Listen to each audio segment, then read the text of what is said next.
اس دن احساس ہوا کہ انسان ہے نا ساری زندگی جو کوشش میں لگا رہتا ہے نا، اگر اللہ انسان سے یہ چاہتے نا کہ جی اس کا بڑا گھر ہو، اگر اللہ کی نظر میں کامیابی ہوتی، ہماری نظر میں یہ کامیابی ہے بڑا گھر بڑی گاڑی اگر اللہ کی نظر میں یہ کامیابی ہوتی تو اس دنیا میں سب سے بڑا گھر کس کا ہوتا؟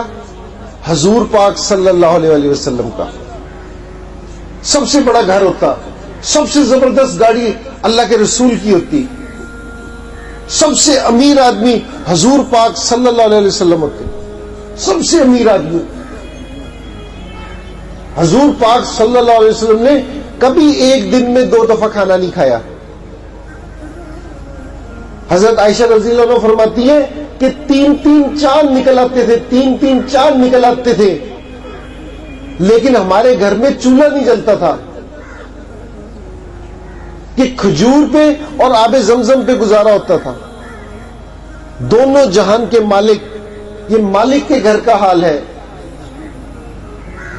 ایک دفعہ حضرت ابو بکر صدیق رضی اللہ عنہ آئے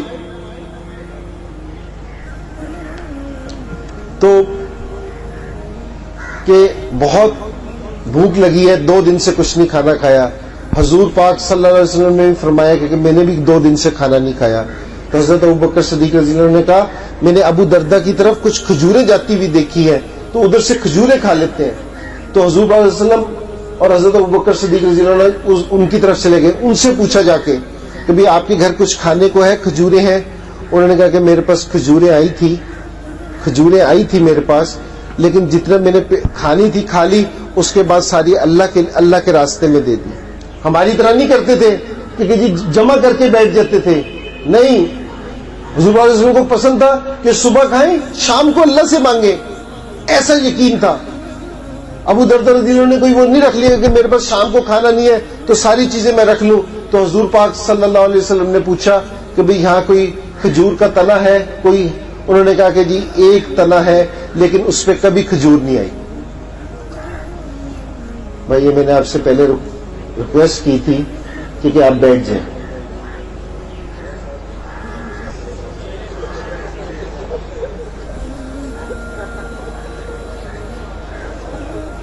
تو پوچھا کہ کوئی یہاں کھجور کا تنا ہے؟ تنا انہوں نے بتایا کہ جی ایک تنا ہے جس پہ کبھی کھجور نہیں آئی۔ حضور پاک صلی اللہ علیہ وسلم نے کہا اس تنے کے پاس جانا، چادر بچھانا اور میرا نام لینا۔ انہوں نے چادر بچھا کے تنے سے نام لیا تو تنے میں سے کھجوریں گرنے لگ گئی۔ تو جس ٹائم پوری چادر بھر گئی، وہ چادر بھر کے لے آئے واپسی، تو حضور پاک صلی اللہ علیہ وسلم نے واپسی پہ پوچھا اس تنے سے منع کر آئے تھے؟ تو انہوں نے کہا کہ جی منع کر دیا تھا۔ اس نے کہا کہ اگر تم منع نہ کرتے تو وہ قیامت تک اسی طرح ہی کھجوریں دیتا رہتا۔ اللہ کے رسول کو کسی چیز کی کمی نہیں تھی کہ اللہ کے رسول کے یہاں کسی چیز کی کمی تھی، لیکن ہمیں سکھانے کے لیے کہ یہ چیزیں ضروری نہیں ہے۔ جنگ ہو رہی تھی، 1400 صحابہ پیاسے، کچھ صحابہ آئے، انہوں نے کہا کہ جی 1400 صحابہ پیاسے ہیں تو پیاس نہیں کیا کریں؟ حضور صلی اللہ علیہ وسلم نے کہا کسی چیز میں تھوڑا سا پانی لے کے آؤ۔ وہ ایک کٹورے میں تھوڑا سا پانی لے کے آئے، آپ صلی اللہ علیہ وسلم نے اپنی انگلی مبارک اس میں اس طرح ڈبوئی، آپ کی 4 انگلیوں میں سے چشمے نکلنے شروع ہو گئے پانی کے۔ 1400 لوگوں نے پانی پیا، 1400 لوگوں نے۔ اور صحابہ کہتے تھے کہ اگر 1,00,000 لوگ بھی ہوتے وہ بھی پی لیتے، اور آب زمزم سے بھی زیادہ پاکیزہ پانی تھا وہ۔ تو اللہ کے رسول کو کسی چیز کی کمی تھی؟ جنگ ہو رہی تھی، کھانا نہیں تھا کسی کے پاس۔ ایک صحابی ہے حضرت جابر رضی اللہ عنہ، ان کی بیوی نے ان سے کہا کہ میرے پاس ایک بکری ہے، بکری کا بچہ ہے چھوٹا سا، اس کو میں ذبح کرتی ہوں، آپ حضور پاک صلی اللہ علیہ وسلم کو اور تھوڑے سے ساتھیوں کو نا کھانے پہ بلا لیں۔ تو انہوں نے جا کے کہا، تو حضور پاک صلی اللہ علیہ وسلم نے سارے صحابہ کو کہہ دیا کہ بھئی جابر رضی اللہ عنہ نے جی جابر نے کھانا کیا، جی کھانا کیا ہے۔ تو وہ فوراً بھاگتے ہوئے اپنی بیوی کے پاس آئے کہ اللہ کے رسول نے تو ساروں کو ہی کھانے کا کہہ دیا۔ انہوں نے کہا کہ آپ نے اللہ کے رسول کو بتا دیا تھا کہ کتنا کھانا تھا؟ انہوں نے کہا کہ جی اب میں نے بتا دیا تھا کتنا کھانا تھا۔ انہوں نے کہا کہ پھر اللہ جانے اور اللہ کا رسول جانے۔ تو جس ٹائم وہ پہنچ گئے، سارے صحابہ پہنچ گئے، تو وہ جس میں کھانا پکا ہوا تھا وہ حضور صلی اللہ علیہ وسلم کے ساتھ رکھا انہوں نے. آپ صلی اللہ علیہ وسلم نے تھوڑا سا وہ ہٹا کے کھانا دینا شروع کیا. سارے 1400 صحابہ کھانا کھا گئے اور کہا کہ گوشت کھانا, ہڈیاں ایک طرف جمع کر لینا.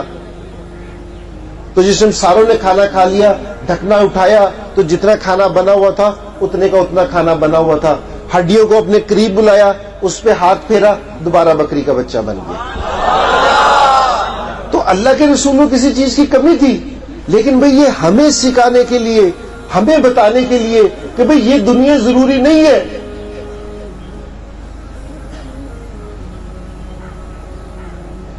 یہ ضروری نہیں ہے. ایک صحابی تھے, وہ نماز پڑھ کے نا فوراً بھاگتے تھے واپسی گھر کے لیے, کہ دعا بھی نہیں مانگتے تھے اور گھر کی طرف نکل جاتے تھے. تو دوسرے انہوں نے کہا کہ بھئی تم دعا تو مانگا کرو, تم فوراً نماز پڑھ کے چلے جاتے ہو, کیا چکر ہے؟ اس نے کہا کہ میرے اور میری بیوی کے پاس صرف ایک یہی سوٹ ہے, ایک یہی کپڑے ہیں. میں نماز پڑھنے آتا ہوں تو وہ بغیر کپڑوں کی ہوتی ہے, جس ٹائم میں واپسی جا کے وہ کپڑے پہن کے وہ نماز ادا کرتی. ایسی حالت میں بھی نہیں چھوڑتے تھے. یہ تو دنیا کو ہم نے بڑا سمجھنا شروع کر دیا ایمان سے. جو یہ دنیا بنانے والا اللہ ہے, یہ دنیا کس نے بنائی؟ اللہ نے. اللہ کیا کرے کہ یہ متاع الغرور ہے, دھوکے کا گھر ہے, مکڑی کا جالا ہے. اللہ کی نظر میں اس دنیا کی اہمیت ہے نا, ایک مکھی کے پر کے برابر, مچھر کے پر کے برابر بھی نہیں ہے. اگر اللہ کے سامنے اس دنیا کی حیثیت مچھر کے پر سے زیادہ ہوتی تو اللہ کسی بھی دوسرے مسلمان کے علاوہ کسی کو کوئی چیز دنیا نہ دیتے. اللہ کی نظر میں اس کی حیثیت ہی نہیں.